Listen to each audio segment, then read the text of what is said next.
Good evening, everybody, and thank you for joining us. I'm here with Frances Lightbound, a multimedia artist based here in Chicago, whose work Untitled Variable Edition, a print portfolio, is on view currently with the gallery. And that is going to be on view through the end of the month. So if you're interested in viewing it in person, please do still feel free to reach out to us.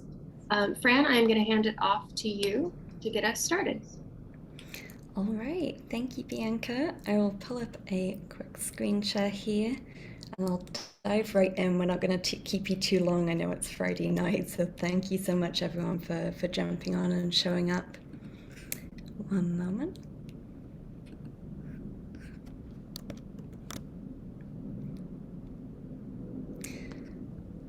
So as I say, thank you so much for jumping on. It's great to see some familiar faces, even if I can't see you in the same room right now. I'll start with just a relatively brief slideshow introducing some other aspects of my work, other projects, not at all comprehensive, of course, in the interest of time. But in about 15 minutes time, I'll circle back to this work that we're looking at here, which is one of the prints on view online at the gallery right now, Untitled Variable Edition. But to begin with, I'll just contextualize with a few other projects here. I can see a couple of people coming in through the waiting room, so I'll be sure to let them in as they come. So for anyone who isn't at all familiar with my work, a lot of my work deals in one way or another with architecture, with built space, with public space. Sometimes that's through direct reference, sometimes in a much more circuitous way. I work, generally speaking, between 2- and 3-dimensional media, sometimes in a sort of slippery space in the middle. Generally speaking, but not exclusively, I work with print media, with sculpture, with installation. And these are a couple of prints that I made, small-scale screen prints in the early months of the pandemic.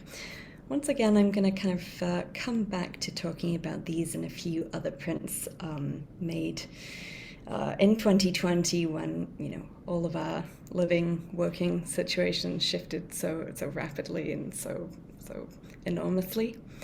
But just to touch on these briefly, these are prints I made at small scale, at home. Couldn't get to my studio at the time. Materials, of course, were harder to come by. Much less could I get to a print studio. So I screwed hinges into my coffee table, was printing from home. At the time, just before the pandemic, I was already teaching a DIY printmaking class, so it was very much time to sort of practice what I preached. And initially, printing at that small scale was very much born out of necessity in this moment, but it's something I came to find really interesting as a sort of parameter, a framework to both work within and sort of work around and push against. So these prints were part of a series I was working on at that time with these sort of abstracted architectonic motifs and forms, some of which are referential. There are references to the Macintosh building in Glasgow, which is where I studied my undergraduate degree in Scotland. The Mac is a real architectural gem of a building, which sadly was destroyed by fire a few years ago. Some of these forms and motifs are purely abstract and sort of riffing on one another, and these were essentially a reflection really on what does it mean to be thinking of sites, locations, reference points in a number of locations you can't visit, not only because of distance but because of circumstance at that time. I'll come back to talking about some related prints in a few moments, but just to sort of contextualize a little bit more broadly, this is a piece from a few years ago, Lot Lines. It's an installation of photo etchings, or photopolymer prints technically, which draw upon photographs that I took over the course of about a year, of property line markers in downtown Chicago. These became something of a strange obsession for me at this time. Someone believe it was Laurie Palmer, who I was taking a class with in grad school when I first moved to the city, pointed out one of these markers to me. These are peppered right around downtown, and I'm sure some other cities as well, but I had never noticed them. I wasn't aware of these. And once I'd been shown one, I was walking, pouring the ground for these strange metal plaques. They're not huge, they're maybe 8 or 10 inches across. They're laid into the ground, the sidewalk, in what often seems to be maybe a public or quasi-public space, and they mark the edge of lots of privately owned properties that are often outside commercial buildings, be those banks, offices, etc. And I was, I guess, both sort of obsessed with these and horrified by them at the same time. They're literally hiding in plain sight.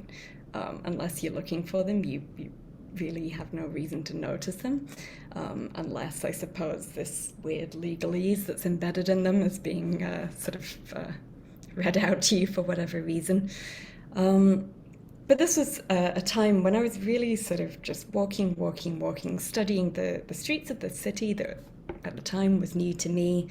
And I was very interested in different modes of dividing space, sometimes very banal divisions of space in domestic settings, sometimes much more sort of sinister and systemic. And chain link fencing is a material that I've worked with quite a lot over the last few years, several years. It's a material... Ooh, I am sorry. I'm just seeing the chat and we're still on the first slide. My bad, let me troubleshoot. Thank you, everyone. One moment. Let me stop sharing and try that again. Technical issues.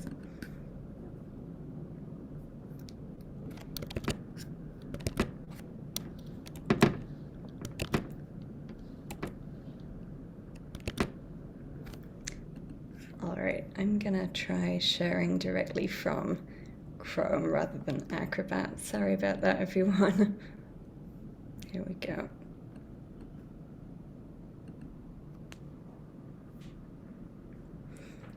All right. Thank you, and sorry, these were the first prints that I was trying to show you there when I was talking about small-scale screen printing at home in the early days of the pandemic. These kind of abstracted architectonic forms.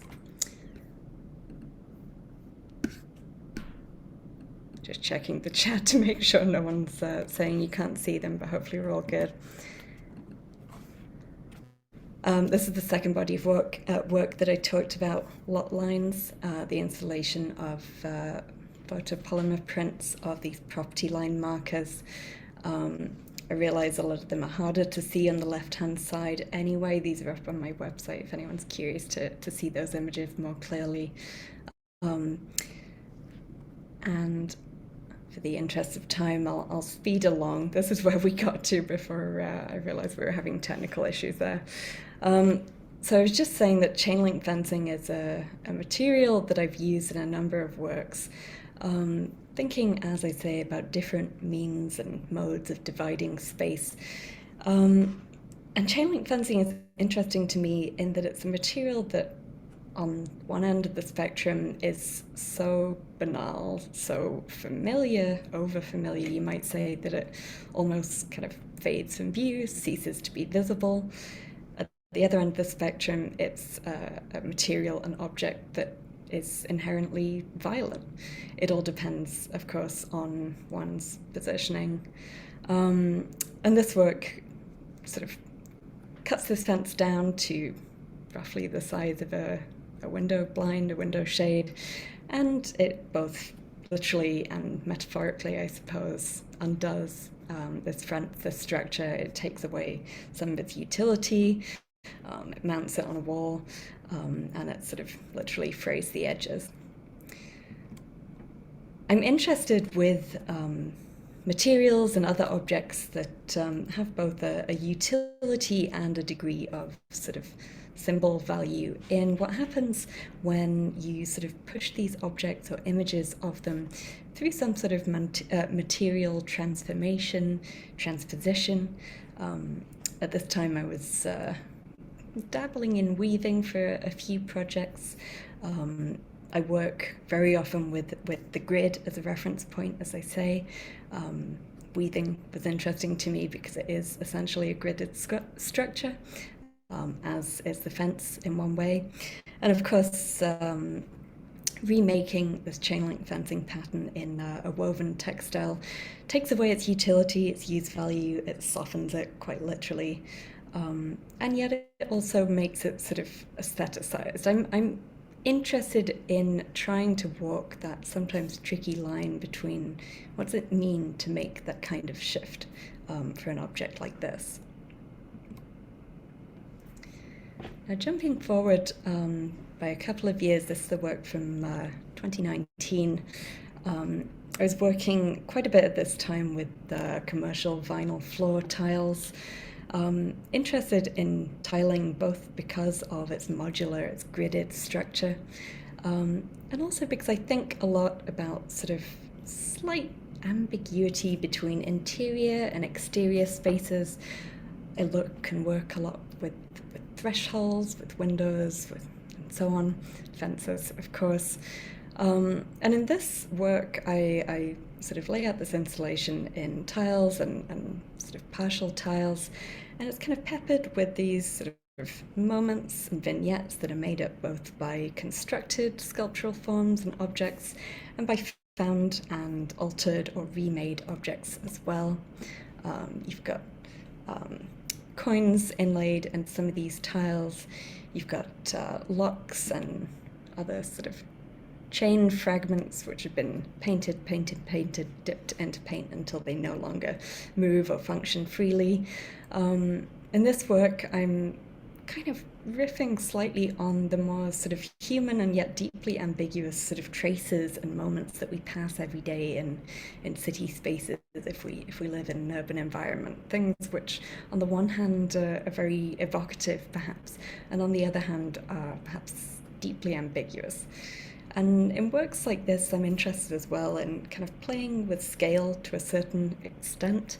On the one hand, this is a relatively large work. You can walk in it, you can walk around it. On the other hand, it perhaps feels something like a scale model, a city plan, perhaps. And circling back around, I'm trying to move somewhat quickly because I want to be sure to leave enough time to get into conversation with Bianca in a moment about the prints that are on view right now. But this brings me back to some of the prints that I was making in the early months of the pandemic. These are actually another series of those forms that I showed in the second slide. But as I worked on and through these, I was printing in both different sort of shades of black and other tones that introduce some ambiguity there, and also starting to print with a lot of overprint varnish. Something I've returned to in a few bodies of work is trying to introduce a slightly spatial dimension to print, rather two-dimensional works. On the sort of flip side of that, I'm interested in engaging with sort of plane and surface and elements of flatness in sculptural and installation-based work. And this is something that definitely carries over to the prints Bianca has on view right now. They also kind of hark back to my first interest in sort of dabbling in screen printing 10 or so years ago. This is a piece or body of work I produced towards the end of my undergrad in Scotland. I was looking at a lot of 20th century architecture, urban planning, and these are large-ish scale screen prints on steel, which I polished not to a mirror shine, but to enough of a sheen that the viewer is kind of drawn in to some extent. These works kind of shift and flip a little bit as you move around them. They have a spatial quality, and they engage the people in the room with them. So that was something that kind of came back to my mind as I was making these quite subtle works in the early pandemic. And just one last point here, which isn't quite the case in the portfolio of prints I'll talk with Bianca about, but I was also starting to kind of push the limits of this small-scale printing that I was working with. This is a detail shot from another print, again using this kind of rectilinear gridded motif, but layering up these sort of strata of, to me, almost kind of sedimentary feeling clogged ink. This is, don't get me wrong, extremely bad printing, and it's something that I got really interested in at that time. How can I allow the ink to dry just the exact right amount that it starts to kind of fragment? It starts to leave this trace, this residue of the silkscreen mesh itself. And that's not quite on view in the portfolio that Bianca has up right now, but I think it kind of relates to some of the things I was thinking with and some of the processes I was working through there. So that does kind of bring me back full circle. I apologize for my slide issue at the start of this, and I certainly haven't talked comprehensively about any of these projects, but I hope I've kind of touched on a few things that maybe we'll sort of hark back to as we talk about the print portfolio. I'm going to stop screen sharing and let Bianca pull up the screen if she wants to. One moment. There we go.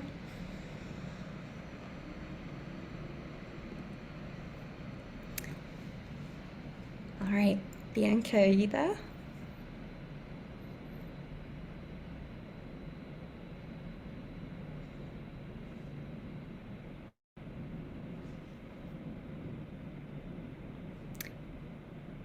Oh, sorry, I need to hand back the hosting. One moment.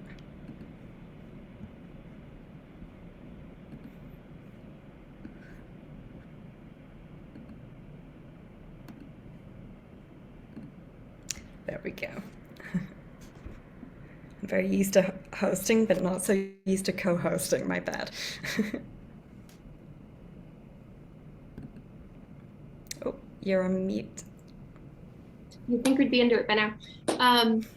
Well, thank you for sharing a little bit more context and introducing us a little more thoroughly to your practice. I do want to say before we get into the conversation, if you have any questions for Fran, please do feel free to leave them in the chat and we'll do a brief Q&A at the end of the program here. But I wanted to start by talking a little bit more about, one, the transition back into printmaking, as you said, working from home. But also you had shared with me that the print portfolio, and I'll screen share here and pull up the website so we can get a little bit closer look at it, but that you were working from home and that you have a view from your apartment of the IBM building. And I'm interested in this as a series of prints and the desire to make it something serial where things are a little bit different and some of them are more explicitly architectural in nature than others. Some of them are more suggestive of materials of architecture than a direct view of a structure. But I'm wondering if kind of having, we all got very used to the views out of our own windows through the pandemic. And I'm wondering if constantly looking at this incredibly powerful, austere, Miesian piece of modernism really kind of drove you to make that a repetitious series, if that was part of the influence as to why this was the particular print work that you took up. Yeah, interesting question. Yes and no, I think would be my answer there. As Bianca said, at the time I was living in an apartment that faced directly onto the IBM building. And when the pandemic started, I'd already been working from home for a number of months. I was involved in an accident about 9 months before there. So I'd been spending a lot of time at home. And as I say, I'm interested anyway in this kind of slight flip-flop between interior and exterior when it comes to space, to architecture. And obviously we all went through this experience with the stay-at-home orders of having this kind of radically changed relationship to our immediate surroundings. The IBM building in particular is interesting to me, although I don't necessarily have an interest in it being the subject per se of this work, but it was definitely a sort of prompt for it. One thing that I suppose occurred to me as I was spending so much time just staring at this building was the way, and this is true of, any glass glass skyscraper, there's a point in the day when things kind of shift, the lights go off, or rather the lights come on in that building. It goes from being extremely reflective to suddenly you can see everything that's going on in there. Vice versa, there's a certain point of the day when the building kind of defers to its surroundings. Somehow that reflectivity comes back. And that kind of subtle shift, subtle flip flop, was definitely a prompt for some of the kind of formal play that's going on here. As I say, I'm not sure that I care about that being a known reference point. I wouldn't title this series after the IBM building. But at the same time, it is kind of a meditation on this sort of shelter-in-place sort of moment of stasis where things are shifting within these parameters. The way I'm printing is kind of pushing against these parameters, but it remains this sort of fixed framework for the prints. Great. And I was wondering if you could talk a little bit more too about this work in relation to some of the other works that we looked at. In particular, I'm thinking of the installation that you showed us that I believe is from Monaco in St. Louis, as well as the chain link fence works, where you're getting into materiality, but also the deconstruction of that materiality and the way that that is still incorporated thematically into the print work. Yeah, it's interesting. Sort of this period over the last couple of years where I have come back to printing a lot more frequently than I have been for a few years when I was making predominantly sculptural work. In a lot of the sculptures and installations that I was making, materiality was very much at the forefront in terms of my choice of materials. I was choosing materials for their sort of symbolic value, material history. With print, initially I struggled with that a little bit. Printing on paper, there was a period of time where I just didn't make prints on paper. At the same time, with the work you're talking about that was exhibited at Monaco, which is that tiled installation, there's such artificiality in those materials, particularly those tiles, these plastic vinyl tiles, which are, marble to look like marble, like terrazzo, like whatever. We recognize the tile as the material that it is, but we also recognize the reference point, and in some contexts we almost read it as that, not because we think it is that, but just because our brain goes there and is willing to go along with it. And I suppose that sort of in a roundabout way prompted me to some of this kind of fluid inking here. It's not a direct kind of attempt to replicate that, but I was reading a lot about geology at this point. My dad, if he ever watches this, will laugh. My dad's a geologist. As a kid, I couldn't have been less interested in rocks. But I think not being able to be out and about in the city, in the urban environment, which for so long had been my very direct kind of research sort of lab in a way, just through a process of walking, documenting, put me into this mode of being a little bit more reflective, reading more about material, thinking about time, thinking about distance, about displacement of materials. And I was reading this super interesting book called the Book of Unconformities by an anthropologist, Hugh Raffles. And it's this kind of real wide-ranging text that's prompted by the author experiences personal loss and frames it as these catastrophic losses in his own life turn him to clinging on to the sort of solidity of rocks, of geology, and trying to use that as a lens through which to sort of understand some of these completely ununderstandable, incomprehensible, sort of random events. So that was a roundabout answer to your question, if it was even an answer. But I suppose what I mean to say is there's a little bit more sort of roundabout referencing of materials without necessarily naming them, without necessarily using them, that's going on here, which is, I guess, a little bit more pictorial perhaps than some of the works that I've been making in the years before this. It's an interesting framework as well because the idea of grounding oneself in nature, I think, is quite sensible. But in the urban environment, especially at a time when we were all confined to indoors or to our own neighborhoods, I think in some ways our architecture carries that burden when nature isn't available. The most consistent things are the structures around you. Um, I do want to leave a few minutes here for Q&A. So if anyone would like to, please feel free to chime in now and we will answer your question.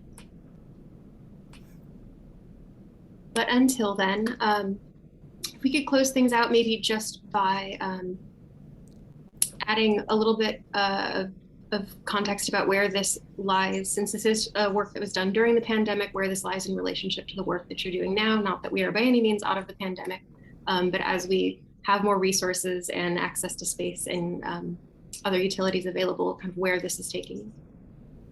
Yeah, well, during the last year, I've been working on a few pieces that essentially sculptural installations. They take the form of and use the mechanism of hanging vertical window blinds. And although they're really quite different materially to these work, both in materials and in scale, they deal with a similar kind of interest in this sort of slippery liminal space, this slippage between the interior and exterior. They are also three-dimensional works that essentially are made up of flat planes, and they flop, whether in response to the viewer or to their surroundings. I have an installation up in the windows of Free Range in Albany Park right now. Virtually impossible to document, so there were no images of it in that slideshow there. And that was my intention, to make a work for a storefront window, which didn't immediately announce itself as work, but which kind of riffs off of its environment and people passing it. But there's more in common with these prints, I think, than I initially expected. The varnish in the prints that you have up now, Bianca, makes them kind of do this little flip-flop thing, which I'm thinking of the two as sort of related pieces of work, even though they're materially quite different. Having had the opportunity to view some documentation of that work, I can definitely see the relationship. And that work in particular is interesting to me because it has a certain temporality. At certain times of day, it reads highly differently, and it almost becomes a record of the space in a way that isn't representational, but is still highly literal. That's true. That's true. And on that point, I tried to take a time lapse of it, or my partner Josh did.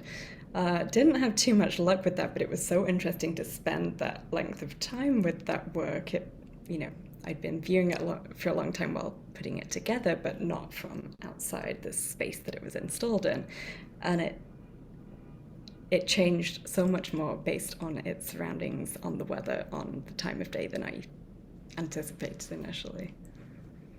We have just a couple of minutes left, but I have a couple questions for you here in the Q&A. Brett would like you to talk about your work and its relationship to Marina City and the architectural background there. Oh, thank you. Well, I'm lucky to live in a building I adore, Marina City. Although I won't say it's a direct sort of reference in my work, it has been a great privilege to be able to be in a space that's really sort of interesting to me during these bizarre last few years. I don't know that I have a great answer to that, to be quite honest. But I think I suppose, like pre-pandemic, I was thinking of a lot of architectural and urban issues very objectively. I would often kind of arrive at concepts of projects by thinking through, by jotting, by sketching, by documenting things, and then the work would be made. I've been doing a lot more sort of thinking through making, whether that's scribbling things down, whether that's printing, and that has often referenced my kind of very immediate surroundings. Well, it looks like we have just a minute left here for the program. So unfortunately, we can't get to the last couple of questions, but I just want to thank everybody for joining us this evening, and especially thank you, Fran. It's been great to have a chance to see the work in relationship to the rest of your practice. And as I mentioned before, the work is on view through the end of the month. So if you're interested in a private viewing appointment, please reach out to myself or Fran, and we will arrange for that. Thank you all for joining us. Thank you, everyone.